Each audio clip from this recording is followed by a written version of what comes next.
I gotta wait? How long I gotta wait for a press record? Go. Welcome to the shed, where Miss Dream always has a story. It's Dream, and we got a season 2. Your Black Bostonian here, a product of a single mother who I work to make proud every single day. I'm a 3-degree holder, your veteran educator, your tech entrepreneur, and founder of the Chair platform. My platform is dedicated to supporting Black and Brown people on their hair journey by creating hair boards, connecting to hairstylists, and sharing haircare tips for a more joyous experience. My podcast is about sharing hair stories, educator stories, entrepreneurship stories, and stories surrounding identity with goals to leave you laughing, learning, and advocating. So come in and listen to the stories in the chair. Where we share stories in the chair. Hello, beautiful people. This is Dr. Ping. Dr. Ping, can you please introduce yourself? Hi, everybody. My name is Ping Ann Addo. First name Ping Ann and last name Addo. And Dr. Ping is just fine. I am a 20-year-long resident of Boston. I work at UMass Boston, where I teach anthropology and I do research on a number of things: transnational migration, art creation, race and resistance, and a little bit on gentrification and marronage. And I'm happy to be here. I'm so excited that Dr. Ping has joined us today. I've known you now, it's been a while. I was lucky enough to be introduced to you by my mom. And the first time, I believe, we met, because my mother was talking about you a lot, but I was coming back and forth from school at the time. I believe it was at Cambridge Carnival, and we talked for like a little bit, and there was a lot of noise, and and my mom was like, you gotta talk to her later. You talk about the same stuff with culture. And I said, okay. I've been lucky enough to be able to just continue to pick your brain or get advice from you in terms of what it means to study anthropology and what does that look like. I remember when the very first anthropology class I took with my professor, Dr. Moyer, and then you said that you worked with him in the past, and I was like, whoa, small world, small world. And so I always thought that was really cool, and what you study is amazing. So I'm really excited for our conversation today. So I'm curious to know, did you always want to be an anthropologist? The answer is no. I didn't know what an anthropologist was until I was, I think, a sophomore or a junior in college. And I went to college thinking I would study to become a child psychologist because I had done kindergarten school teaching. I had really enjoyed it in Trinidad, where I had grown up. And I did that for a year after high school while applying to universities abroad. And I thought, okay, this is what I want to do. I'll go study this. And then I took 2 years of psych classes and all of my electives. And then one of those electives was an anthropology class, Hunters and Gatherers, it was called. And it was with an amazing teacher who I just saw, I think, maybe 6 months ago. He's still alive. He's at Dartmouth College, where I went. His name is Kirk Endicott. And he had studied some of the cultural ways of the Batek in Malaysia. And my mother is actually from Malaysia. So that was interesting to me. And I just started to understand that cultural anthropology was it provided a way for me as a student, as a young person, to understand people's motivations for doing things. That didn't have to do with their individual mind, which is what psychology was trying to teach me. And also how people habituated to those ideas and thoughts and practices or things they did. Psychology kind of gave you a window into that. Whereas anthropology made me realize that people were doing stuff because it's what people do when they're with people like them. So culture is sort of that thing that set of ideas, processes, behaviors that people engage in. And also it's also on a daily basis. And it's also the reason that they do those things in a given context, but they may not do them in another. So I said, this makes more sense in terms of understanding the world. Because I thought if you understood the world through the eyes of a child, then you really understood the world. But I realized that if I understood the world through the eyes of group or a society with psychology, but then when I found anthropology, I realized I could see through the eyes of multiple age groups and genders and people's experiences, which is really, we live holistically. We interact with people of all different kinds. And so to me, anthropology helped me, gave me a tool for the world making more sense. So that's kind of how I found it. And then I just kept pursuing anthropology and kept studying it and crafting research projects. I loved working with kids, and I wanted to study how they thought and how they saw the world. And then I discovered anthropology and realized that there is more to thinking about the world and solving its problems than looking at it through the eyes of a child. So, you get a much more holistic view. You get multiple age groups, a bunch of different experiences as you go through life. Or when you're in a society, you're always influenced by multiple people and you're part of a group. So your identity is as much theirs as it is yours. And that just made more sense to me in terms of the way I understood the world, really. So, because I know that everything I learned was not learned just because I had been exposed to it either in my childhood or in my life, right? I learned things from being in a space without even knowing what I knew. So I started to study anthropology and take more courses, and eventually switched from psychology major with an anthropology minor. My senior year, I switched into an anthropology major and a psychology minor, and I never looked back. So I think I've always wanted to be an anthropologist from about the age of 21, but not all my life. Where we share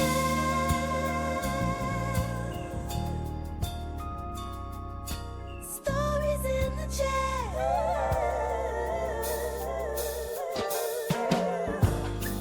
Look, it's my commercial. We will be right back. It's more than just a bad hair day. It's a journey. Finding the right hairstyle isn't easy, nor is finding the right stylist or the right products. Looking in every corner of the web gets messy, overwhelming, and exhausting. All the ads, the articles, the products, the videos, it shouldn't be this hard, but it is. And now, it isn't. The Chair. A black and brown centered platform where you can design hair boards, connect to hairstylists, and share hair care tips for a new, joyful path on your hair journey. Avoid the clutter, save yourself hours, months, and even years of research and poor trial and error. Everything you need and only what you need is in one place. Hair boards made by people like you, for you. Find the right products, the right people, the right answers for you, stress-free. Join the Chair community and make every day a great hair day.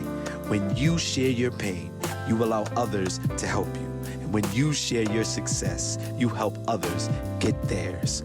Lean on the Chair. We got you. No stress, no strife. In the chair, the chair, the chair. All right.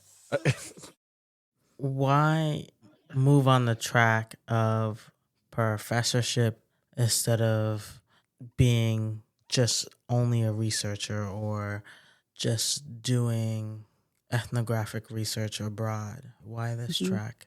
That's a good question. So one of the things that I think a lot of folks outside of the university space don't always know is that, being a professor does two things. It allows you to have usually some kind of a stability for an institution to kind of come back to, that you call your home base. And teaching fulfills a part of your life or another side of your life, your brain, your heart, that has kind of rewards that are, for me anyway, felt a bit more immediate because, you're with people all day long. You're teaching, you're learning, students are coming for advice, you're helping them choose classes, majors, think about their futures. And you don't get that necessarily from being a researcher. It can often be a bit more of a singular experience, especially if you're doing work that doesn't require you working in a team. And also if your research space involves being kind of far away from your home base for a large part of the year. And I didn't want to be far away from home. I wanted to have a place to call home. And I also wanted to be able to have, as part of that home-based experience, seeing people other than other anthropologists, or even seeing people other than my field site participants or the folks who lived in the place where I was doing research at the time. Because anthropology as a field is always growing, people are always changing, and I needed some kind of a sense of, I don't always have to be asking questions and looking for an answer. I can just be guiding folks, being in conversation, and kind of developing a space where the methodologies I'm appreciating, the anthropology that I'm appreciating, is actually impacting people directly in terms of their own finding of themselves. Because that was a really important time for me, being in university and understanding the role that anthropology could play. So it became important for me to discover just how much of a role it could play for people, again, other than myself. So the professorial track felt fine, felt good.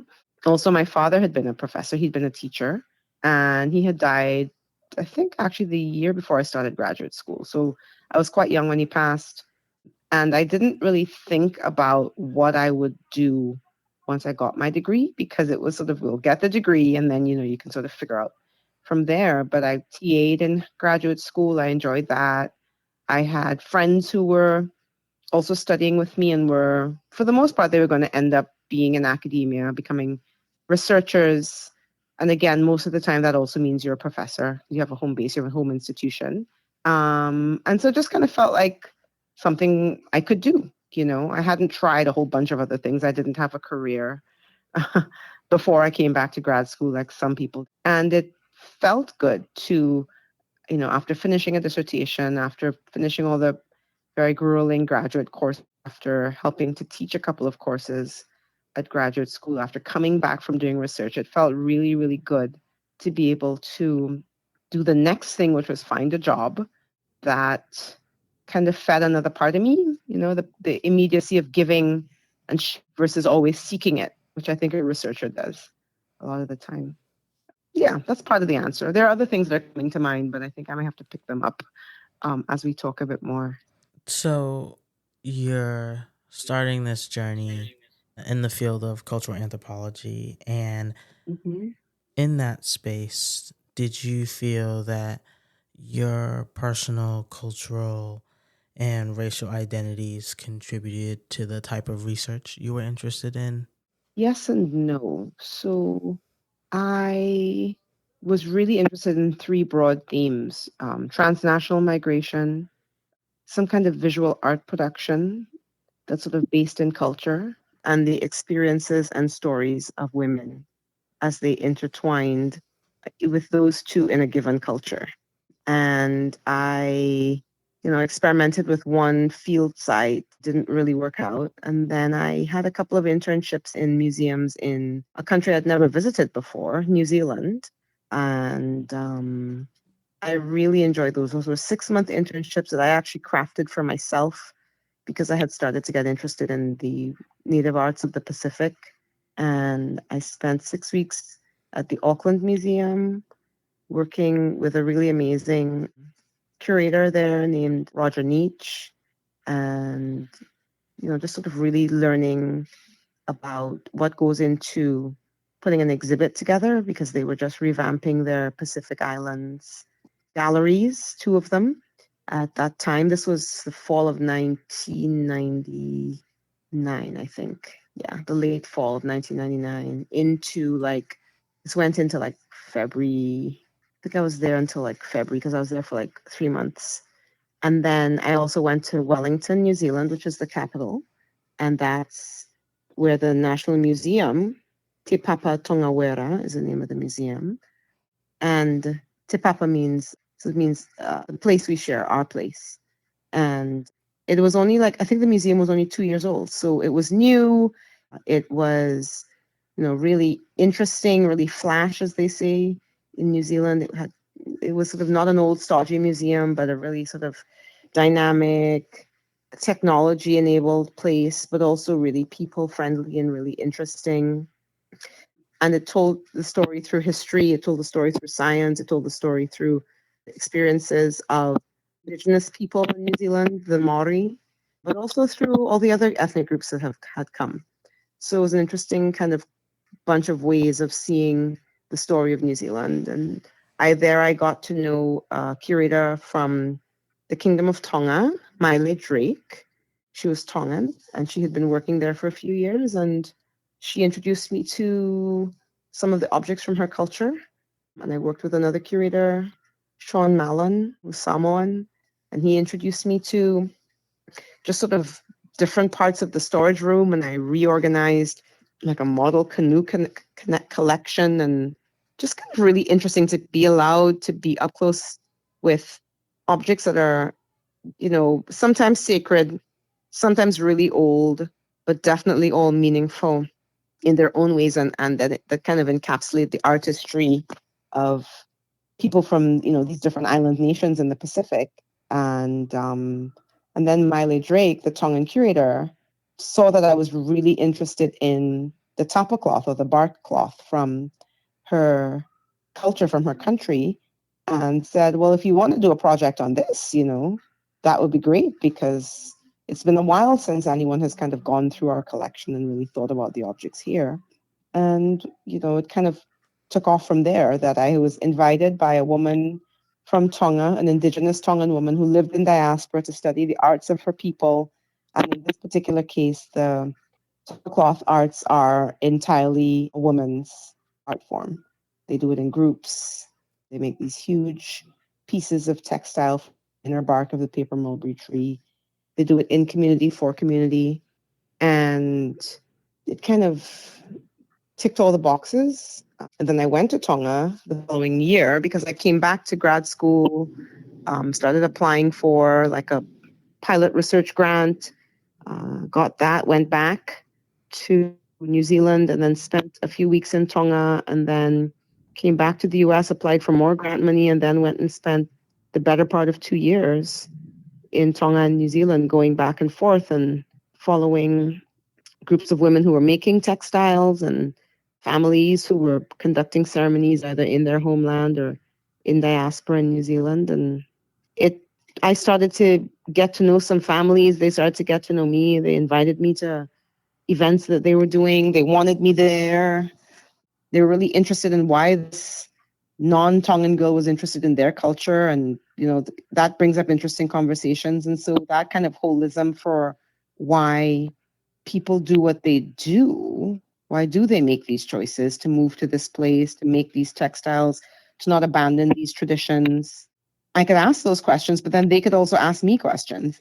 But they certainly were curious and me and kind to me. And that really makes for research that feels good. You're like, people see my humanity, even while I'm trying to see theirs. And it makes you love the process of the work, not just look forward to the outcome.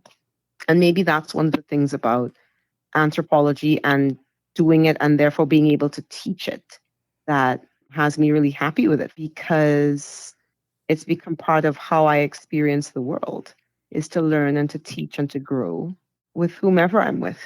With other teachers, with students, with people in the field.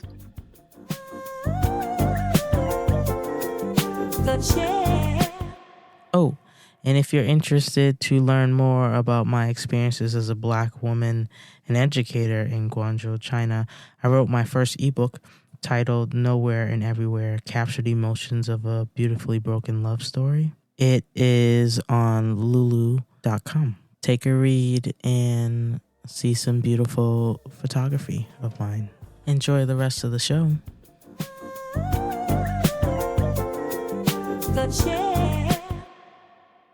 You're doing all of this beautiful research. You're being invited into someone else's culture. and Mm-hmm. they want you there. You're learning from them, they're learning from you to a certain degree. And it's making me think about how when you're over on this side of the world and you play mass and carnival is a big part of your culture, do Mm-hmm. you see the connections when looking at it from the perspective of textiles or from the perspectives of community? Do you draw those intersections from your community and the community that you spent time with when you were in New Zealand? Mm-hmm. That's a great question. Yeah. So you're basically asking about what might be some of the similarities in experience and perspective that I get from, or people in these two cultures. So Tongans in New Zealand, and Trinis and other Caribbean people in Boston, where we both live. And yeah, the answer is yes, there are similarities. And again, it's that these themes of transnational migration, art production, sort of a gendered experience, because as you know, our carnival there's definitely sort of a difference in the way that men and women are both adorned, but also expected to kind of perform and look and be. And by perform, I mean how they're supposed to perform culturally, be themselves culturally. Yeah, so I guess I should make clearer that when I studied the textiles of Tonga in diaspora, I was working mostly with elderly women because even though textiles are made by women of all ages in Tonga, in diaspora, the younger women are usually not as deeply engaged with it as their aunts, mothers, and grandmothers because the younger women are in university or raising their kids and don't have a lot of time. It does take time and it does take coordination of schedules, but also, it's one thing to say when we're living in Tonga, we can all just pick one day a week and get together and make our textile and just walk over to the community hall in the middle of the village. But it's another thing to say, oh, I've got to drive in from this part of town, that part of town, get someone to bring me, get all of my materials ready and come and spend, an afternoon or a day. And I've got to make my way back across town. It's different. It's definitely more challenging in a large urban setting compared to a small, intimate village. So more elderly women do this work in diaspora. And similarly, I found that in the mass camps of Boston, there were a lot of older people sort of dictating what was happening in mass camps in terms of making costumes. But there were often a lot of younger people making their own costumes or coming to get fitted for a costume. And a lot of the costume fittings are happening with girls and women, right? Not with men and boys. Again, because of the numbers of women who participate in terms of jumping up in costume in Carnival. And there's a whole historical reason for that. But I was there to learn about what went into bringing a carnival band in Boston and what people came to the band to do.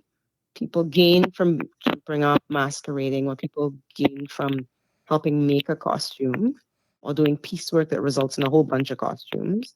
And if you're doing that, you're looking at usually, again, older Trinis, older Caribbean people who grew up, making costumes or being in mass camps. And they're basically running a small workshop in their home or attached to their home. And then they're managing people of all different ages. So the age difference thing was also important there. And also, I had grown up in Trinidad. At this point, I was probably in my late 30s when I started this research in Boston. Hadn't yet had my daughter. But because I had grown up in Trinidad and I knew a lot of the bands and I knew the names of streets, I could identify with the place. I knew this place. People knew that I knew Trinidad and I knew the culture. And so there was a way in which I might have been younger, but I wasn't a novice in the space, which made doing research there very different from doing it in a place that wasn't my country or my culture, like doing it in Tonga, doing it in New Zealand. So there was a confidence I got to have there, but also a learning space, because that's one thing anthropology teachers use, that there's always more to know. You can never know everything about a culture, even if it's your own. Because when it's your own culture, you take a lot of things for granted. And when it's someone else's culture, you are always learning because you are not a full insider. And it was interesting to be both on the inside of sort of carnival culture, if you will, but also to some extent on the outside of it, because I wasn't one of these folks who were coming to the camp as a diasporan who grew up in Boston and understood everything about Boston, understood all the rivalries between bands and that stuff. I had to learn. I had to learn the personalities, and I had to learn also the challenges of saying, okay, I'm working in this mass camp this week and I'm going to the other mass camp next week. Then you come back to the first mass camp and they say, where have you been? Why were you over there? Because when you're an insider, they expect a particular kind of loyalty from you because the bands are competitively engaging with one another. So, yeah. I mean, I don't know if that's too rambly. I know that you know what I mean, but I don't know if for the purpose of the podcast, I should explain some of that. So, or maybe that's something you want to explain, since you yourself are an insider to it. No, you're fine. You're fine. Okay. All right. Cool. Cool. No, this is so cool. I really like this. These thoughts, like your experience. Like, oh, I can talk to you forever, and just keep listening to all your stories. Well, now I'm going to give you more. I'll just babble and ramble. So maybe I'll just ask one more so I don't go down a rabbit hole of just curiosity. Mm-hmm. A rabbit hole of listening. Yeah. Uh-huh. I know what you mean. When thinking about anthropology and when it comes to the development of new anthropologists, mm-hmm. What do you feel that new anthropologists get wrong? I have to think about that one. Get wrong.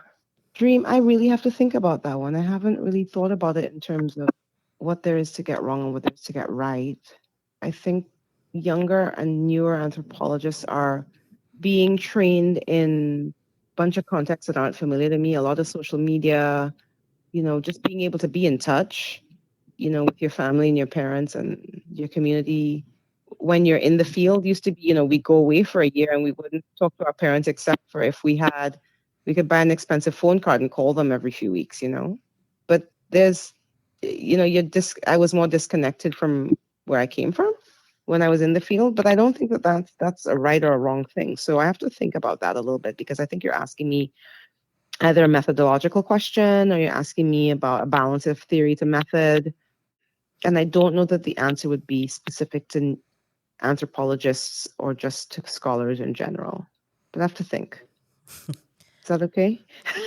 Do we have to finish? No, that's fair. Okay. I appreciate you. Just let me know you have to think whether or not you answer it now or we answer it another time. But I appreciate that. I think, because when you said wrong, like, it is the way you're thinking, the theory to practice, methodological approaches to how we think about research, underlying white supremacist approaches. Like, there's a lot of ways to think about anthropologists or anthropology as a field when curiosity gets dangerous, when curiosity can be hurtful or harmful.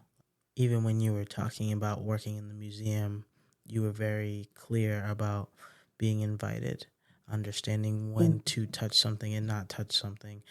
When you are observing, there's a clear level of respect. The way you talk about the Tongan people and their indigenous practices. When you spoke, for me, I didn't hear entitlement. Like, you can hear entitlement when people talk about certain things, especially when it's not theirs. And so I understand why you said you have to think about it. Okay. Well, Dr. Ping, thank you so much for sitting in the chair and sharing your stories. I truly, truly appreciate it. You're so welcome, Dream. It's nice to chat. And hope we do it again soon. Yes. In person. Welcome to the chair, where Miss Dream always has a story. Thank you for listening to an episode of The Chair. I'm going to share with you a dream of mine. I would love to be on Sesame Street. Sesame Street held my hand through childhood. In my dream, I would be in my big afro or rainbow braids sitting on the stoop sharing hair stories. I would like your help, please, by doing all the things like leave a review, share it with someone who would benefit from hearing this episode. And if you know someone who knows someone who knows someone at Sesame Street, share your favorite episode with them and I'll make you some of my famous chocolatey hot chocolate. I hope you have a beautiful day, or if you are like me, still up in the middle of the night, I hope you take a deep breath and rest. Love you. Talk to you later. The chair. Hello. Please leave a message after the tone. Dream, hello. I just wanted to tell you you're wonderful. I just got through going through your podcast. Love you, love you, love you, love you. Keep it up. Maybe I need to send it to Oprah and Tyler Perry. Love you, baby. You are great. Where we share stories in the chair.